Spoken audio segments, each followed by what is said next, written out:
Você está sintonizado na 95,9, a mais informada da região. Programa 30 Minutos de Notícias, um projeto de extensão do curso de Comunicação Social da UFRR em parceria com a Rádio e TV Universitária. Coordenação e supervisão do professor doutor Edileuson Almeida. Fique por dentro dos acontecimentos do dia com informações sobre política, economia, cultura e muito mais. Não perca nem um segundo. O programa 30 Minutos de Notícias começa agora.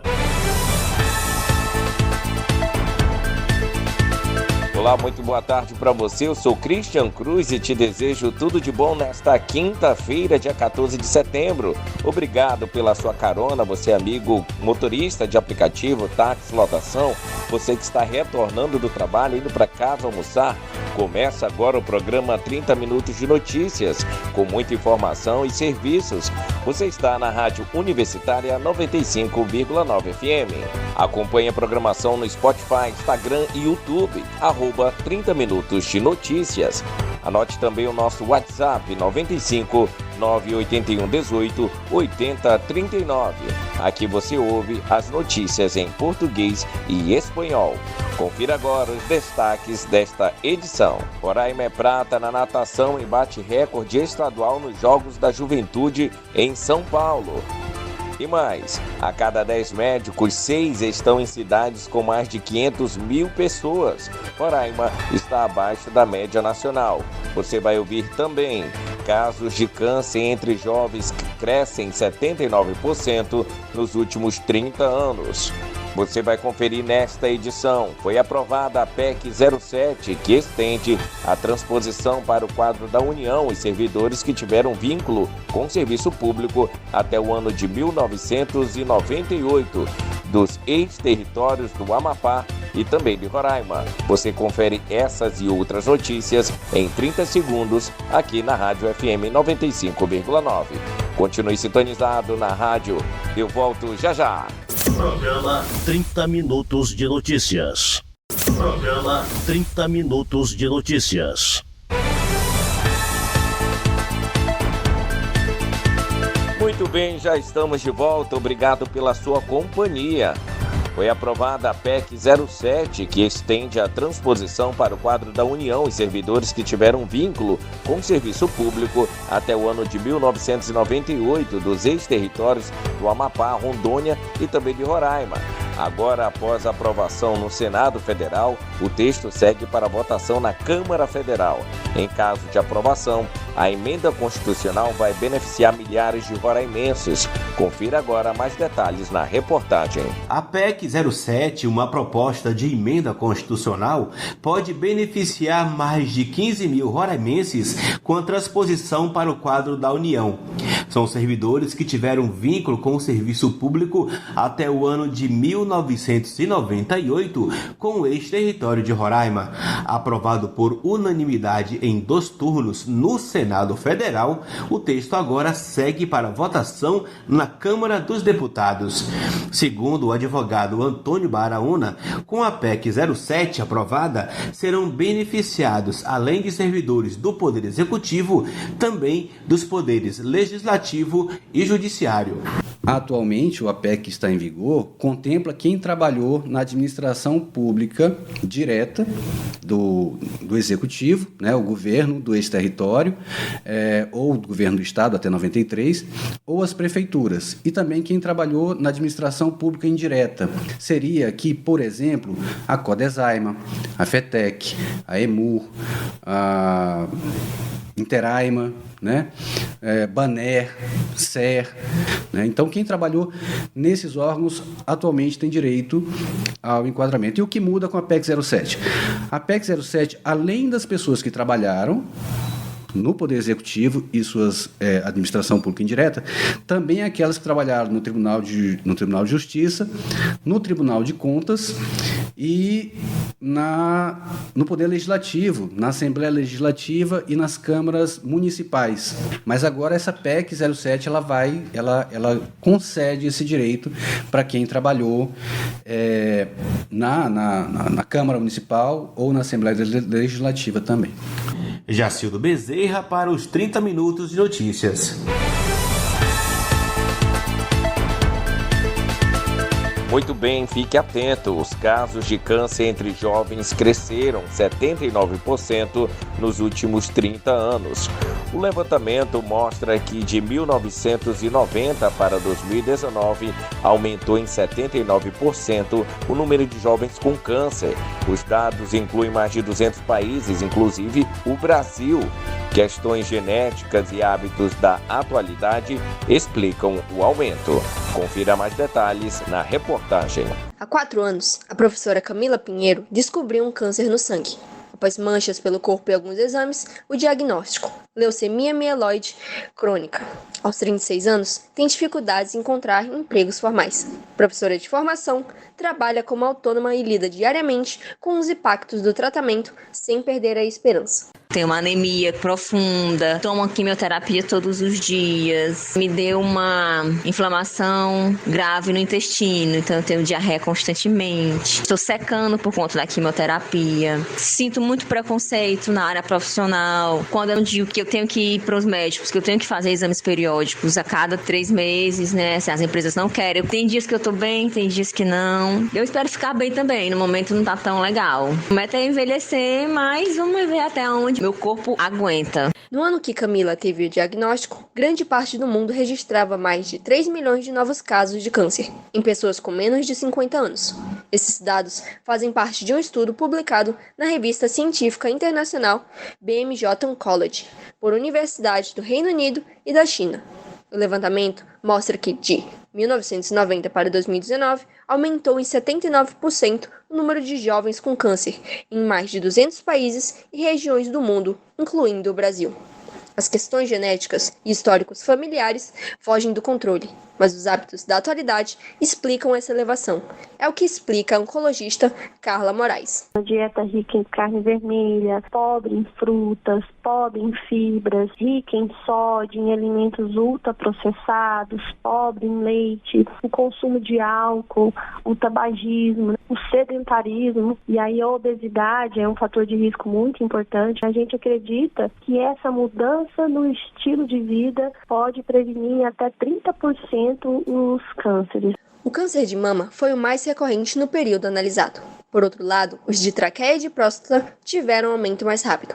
A oncologista Carla Moraes explica que, quando a prevenção não for o suficiente, é importante fazer exames para detectar o mais cedo possível. Exames preventivos como o câncer de mama, né? Então, a mamografia deve ser realizada a partir dos 40 anos, já que não conseguimos mudar o fator de risco genético e os fatores modificáveis, essa doença esteja em estadia inicial, porque isso aumenta e muito a chance de cura. Então, a colonoscopia ela deve ser realizada a partir dos 45 anos de idade para o rastreamento do câncer coloretal. Então, a gente tem que individualizar cada caso mediante o histórico familiar individual que acrescenta risco para esse indivíduo. Lira Alice para o 30 Minutos. Muito bem, vamos falar de esporte, porque Roraima é prata na natação e bate o recorde estadual nos Jogos da Juventude que está acontecendo em São Paulo. Nesta edição, o estudante Iago Araújo, do Colégio Camilo Dias, conquistou a medalha de prata na natação, na prova dos 100 metros borboleta, com tempo de 58 segundos e 30 centésimos. Confira agora os detalhes na reportagem. Nesta terça-feira, dia 12 de setembro, o estudante roraimense Iago Araújo conquistou a medalha de prata na natação na prova dos 100 metros borboleta. Iago também quebrou o recorde estadual juvenil na prova de 100 metros peito. O atleta agradeceu aos treinadores e ao pai pelo apoio e dedicação nos dias intensos de treino para participar da competição. Fico feliz, né? Me sinto honrado de ser o primeiro atleta de Roraima até agora nos Jogos da Juventude, já ser o primeiro medalhista e espero trazer mais medalhas para Roraima. Uma delegação de Roraima participou dos Jogos da Juventude na cidade de Ribeirão Preto, em São Paulo. Os jogos começaram no dia 1º deste mês e se encerram no próximo sábado, dia 16.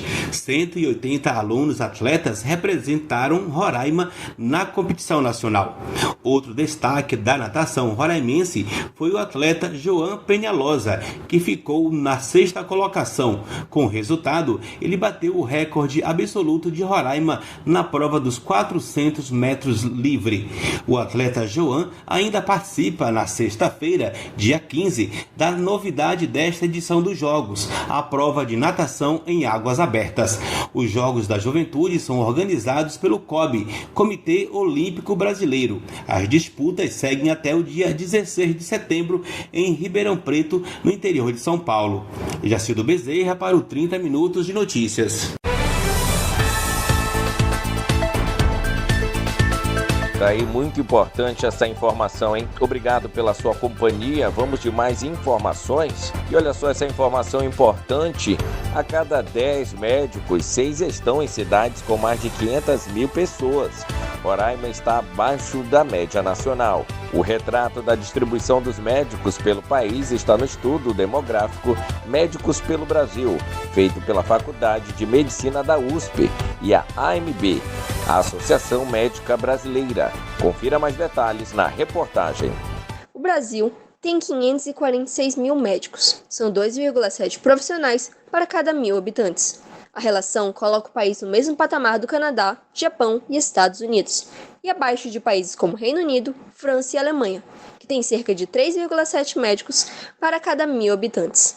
Mas a média brasileira guarda desigualdades profundas. Aqui, os médicos estão mal distribuídos, concentram-se em poucas capitais e com um número insuficiente de especialistas, enquanto no Distrito Federal tem 6 médicos para cada 1.000 pessoas. Em Roraima, tem 1,56 médicos por 1.000 habitantes, ou seja, 29% a menos do que a média nacional.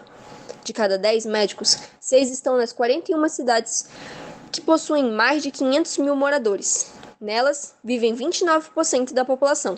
Já nas cidades menores, de até 20 mil habitantes, onde vivem 16% dos brasileiros, tem menos de 3% dos médicos. Olhando para as especialidades, os problemas se aprofundam. Aqui no estado, por exemplo, a taxa de cirurgiões por 100 mil habitantes é 6 vezes menor do que no Distrito Federal. O retrato da distribuição dos médicos pelo país está no Estudo Demográfico Médico do Brasil, feito pela Faculdade de Medicina da USP e a AMB, a Associação Médica Brasileira. Para José Dulce, diretor científico da AMB, os dados renovam um problema antigo. Para ele, a solução passa por políticas que garantam a estrutura dos serviços de saúde e a valorização dos profissionais. O problema continua exatamente o mesmo, nem aumentou, nem diminuiu. O que existe é uma política errada dos governos, não necessariamente deste atual, mas dos governos de 20 anos para cá, que insistem em tentar tapar o sol com a peneira, para que a gente consiga resolver o problema da distribuição de médicos no Brasil, seja do ponto de vista do generalista, seja do ponto de vista da atenção básica. Nós temos que criar a carreira nacional do médico. Da mesma maneira que nós temos promotor, juiz, delegado, procurador, por que não tem a carreira do médico? Com informações da EBC, Lira Alice para o 30 Minutos. Você está sintonizado na Universitária FM 95,9. Confira depois do intervalo a entrevista do dia. Eu volto já já. Programa 30 Minutos de Notícias. Programa 30 Minutos de Notícias.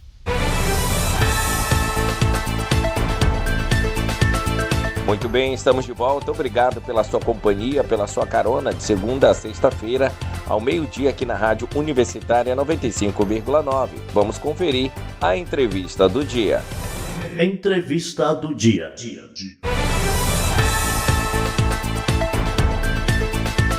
Olá, boa tarde. Aqui no Estúdio 2, Edileuson Almeida, na companhia do nosso entrevistado de hoje, o médico Dom Martins, da Central de Transplantes de Roraima.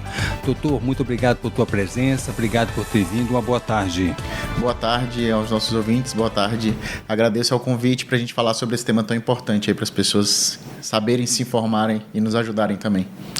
E ganhou evidência agora com o caso do apresentador Faustão, né, que precisou de um transplante de urgência e conseguiu, né, e graças a essa central que funciona tão bem.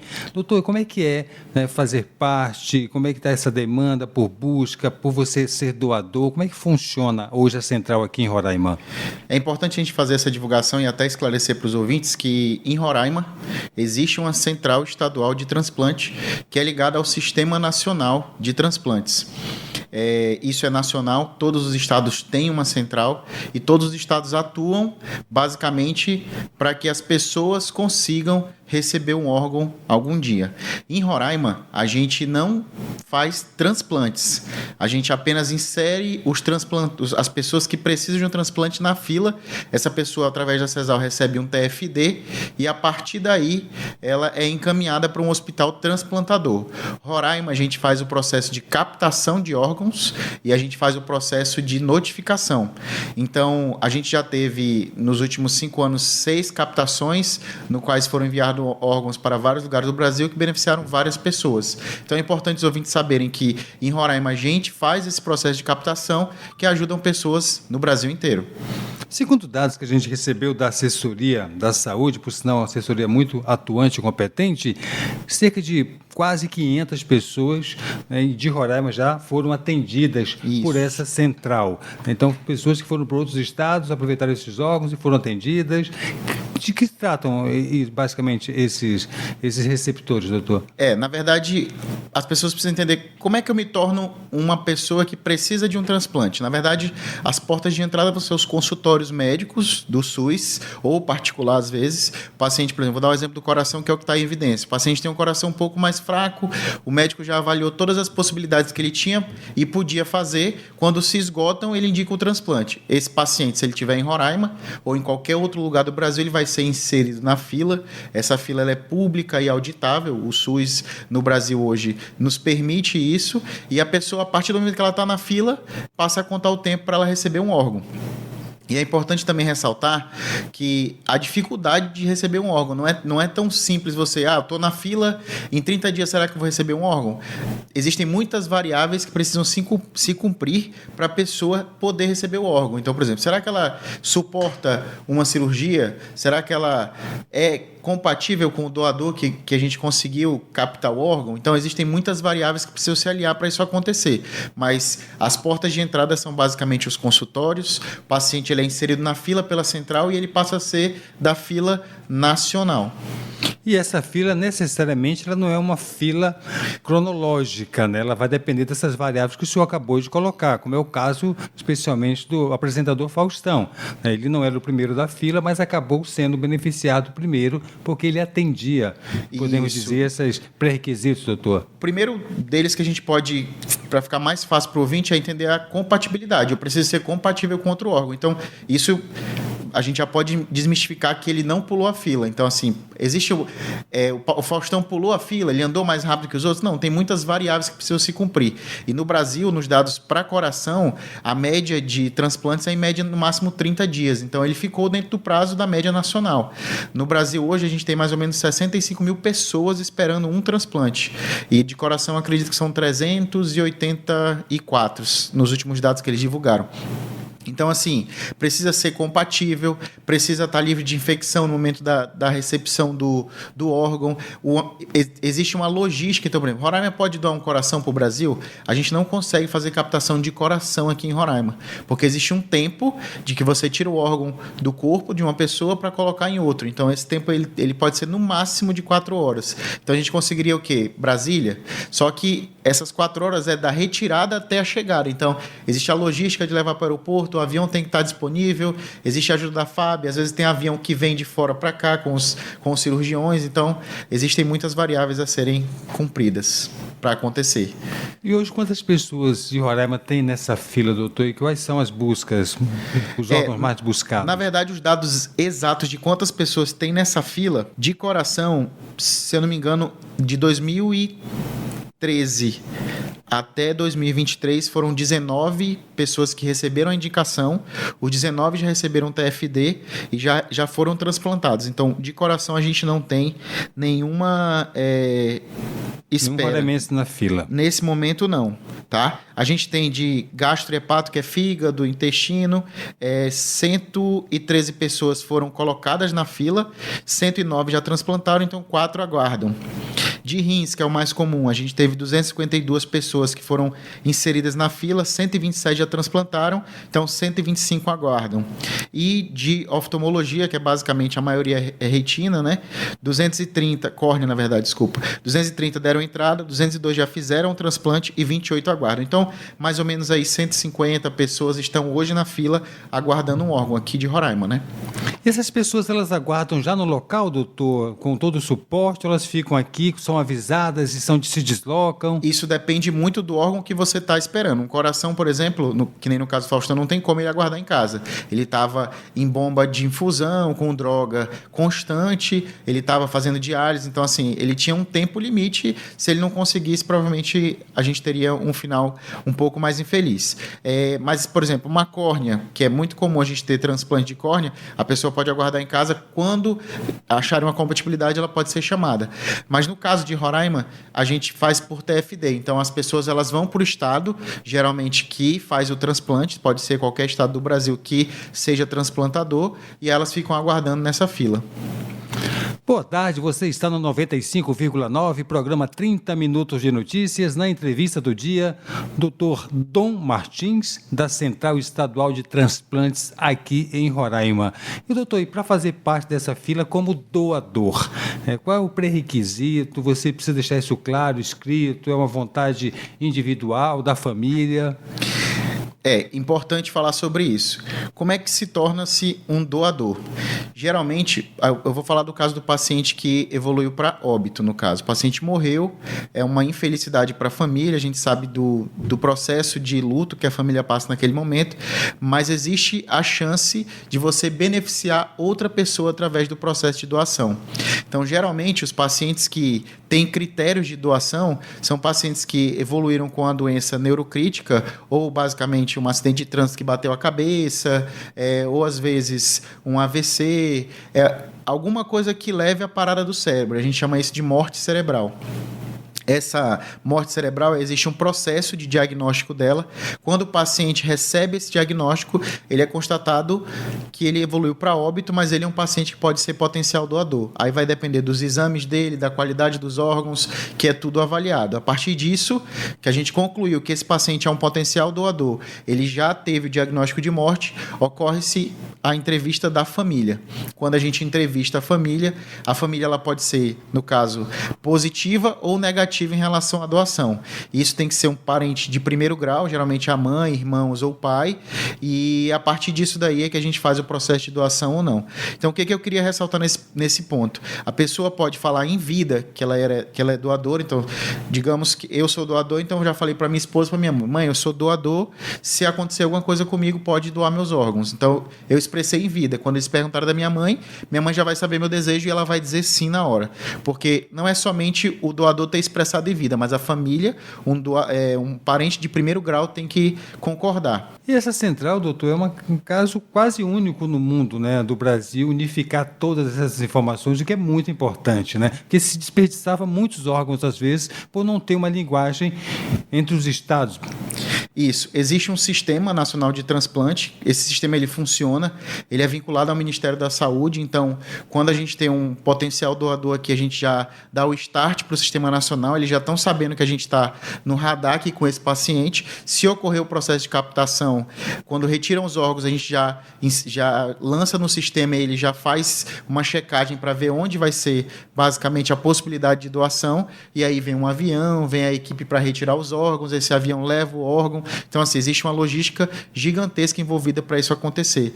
Então, no Brasil hoje, o SUS nos permite ter esse sistema que interliga todos os estados, todas as pessoas que estão na fila com todos os potenciais doadores até a gente encontrar ali compatibilidade e ocorrer o processo de doação. Então, a gente pode falar que quando acontece uma doação é uma vitória a cada momento que a gente vai fazendo esse processo. Doutor, o que o senhor diria, né, para quem está numa situação dessa muito delicada, mas que pode, né, daquela tragédia também transformar em esperança de vida para outras pessoas? Eu diria que é um processo difícil, mas é muito gratificante para as famílias quando ocorre o processo de doação, porque a família vê que o seu familiar conseguiu ajudar outras pessoas e manter outras pessoas em vida, né? Então, assim, existem 65 mil pessoas esperando hoje e você pode, a partir de um sim, ajudar várias pessoas nesse processo de doação. A gente sabe que é difícil o momento do luto, a gente sabe que é difícil essa tomada de decisão, mas existe um acolhimento da equipe da Central, então toda vez que acontece um processo desse, a gente vai acompanhando para tentar exatamente nessa sensibilização da família para que ocorra o processo de doação, para que você ajude outras pessoas. É um ato de amor, né? Conversamos na tarde de hoje com Dom Martins, médico da Central Estadual de Transplantes em Roraima. Doutor, muito obrigado pela tua presença, seja muito bem-vindo sempre e uma boa tarde. Eu que agradeço, fico feliz pelo espaço e para as famílias que estão estudando um pouco mais, lendo um pouco mais, a gente agradece essa informação. Entrevista do dia.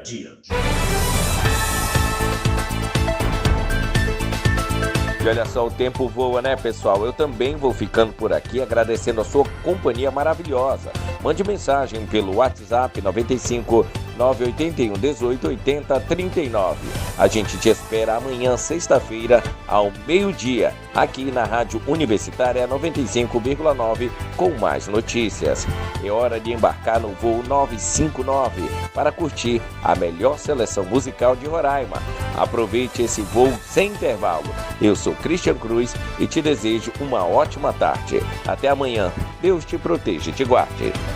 Programa 30 Minutos de Notícias. Rádio e Televisão Universitária da Universidade Federal de Roraima. Administração Josilane Silva, com apoio de Francinete Rangel. Redação de jornalismo Jéssica Nascimento, Vanessa Vieira e Rebeca de Alencar. Acadêmicos de jornalismo Nilzete Franco, Kelry Siqueira, Ildinei Júnior e Raquel Vitória. Coordenação da Rádio Universitária 95,9, Daniel Anderson Oliveira. Coordenação da Divisão Técnica Renato Rocha. Equipe da TV Universitária Canal 2.1, cinegrafistas Felipe Reis e Lacerda Carvalho. Editores Cristiano Rangel, André Tavares e Juliana Barros, também na coordenação da TV Universitária. Direção-geral da RTV, Paulo César Reis da Silva, o Paulinho. Vice-reitor Silvestre Lopes da Nóbrega e reitor da Universidade Federal de Roraima, José Geraldo Ticianelli.